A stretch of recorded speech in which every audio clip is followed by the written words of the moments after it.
തന്റെ സ്വന്തം കാലുകൾ വാടക കൊലയാളി വെച്ച് മുറിച്ചു മാറ്റിച്ചിട്ട് അതിന്റെ പേരിൽ ഇൻഷുറൻസ് വെട്ടിക്കാൻ നോക്കി പാളിപ്പോയൊരു സ്റ്റോറി ഇതിനു മുമ്പ് ഞാൻ പോസ്റ്റ് ചെയ്തിട്ടുണ്ട്.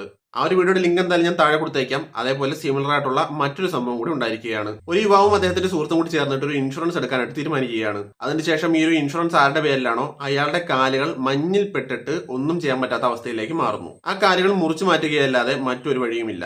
അങ്ങനെ ഇവർ നേരെ ഹോസ്പിറ്റലിൽ എത്തിയപ്പോഴാണ് ഹോസ്പിറ്റൽ അധികൃതർക്ക് ചെറിയൊരു സംശയം. അവർ ഇയാളുടെ കാലുകൾ സൂക്ഷ്മമായിട്ടൊന്ന് പരിശോധിച്ചു. അപ്പോൾ ഇവർ പറഞ്ഞത് ഇവർ സ്കേറ്റിങ്ങിന് എന്തോ മറ്റോ പോയ സമയത്ത് ഇങ്ങനെ സംഭവിച്ചു എന്നാണ്. പക്ഷേ ഇയാളുടെ കാലിൽ സോക്സോ ഷൂവോ ഇട്ടിരുന്നതായിട്ടുള്ള യാതൊരു അടയാളങ്ങളും ഇല്ലായിരുന്നു. മാത്രമല്ല രണ്ട് കാലുകളിലും ഒരേ ലെവലിലായിരുന്നു ഈ ഒരു മഞ്ഞിന്റെ ആഘാതം ഏറ്റിരുന്നത്. അങ്ങനെ ഇവർ പോലീസുകാരെ വിളിച്ചു. പോലീസുകാരെത്തിയിട്ട് രണ്ടുപേരെയും ചോദ്യം ചെയ്തപ്പോഴാണ് മനസ്സിലാവുന്നത് രണ്ട് കാലുകളും ഐസ് കട്ടകൾ നിറച്ച പാത്രത്തിനകത്ത് മുക്കി വെച്ചിട്ടായിരുന്നു ഈ ഒരു ഫ്രോസ്റ്റ് ബൈറ്റ് ആർട്ടിഫിഷ്യൽ ആയിട്ട് അവർ ക്രിയേറ്റ് ചെയ്തെടുത്തത്. അങ്ങനെ അയാളുടെ രണ്ട് കാലുകളും നഷ്ടമായി, അയാളുടെ ഇൻഷുറൻസ് തുകയും നഷ്ടമായി, രണ്ടുപേരും ജയിലിലുമായി. ഇതുപോലുള്ള കൂടുതൽ വീഡിയോസ് കാണാനായിട്ട് ഈ ഒരു ചാനൽ സബ്സ്ക്രൈബ് ചെയ്യാനായിട്ട് മറക്കരുത്. മറ്റൊരു വീഡിയോ നമുക്ക് വീണ്ടും കാണാം.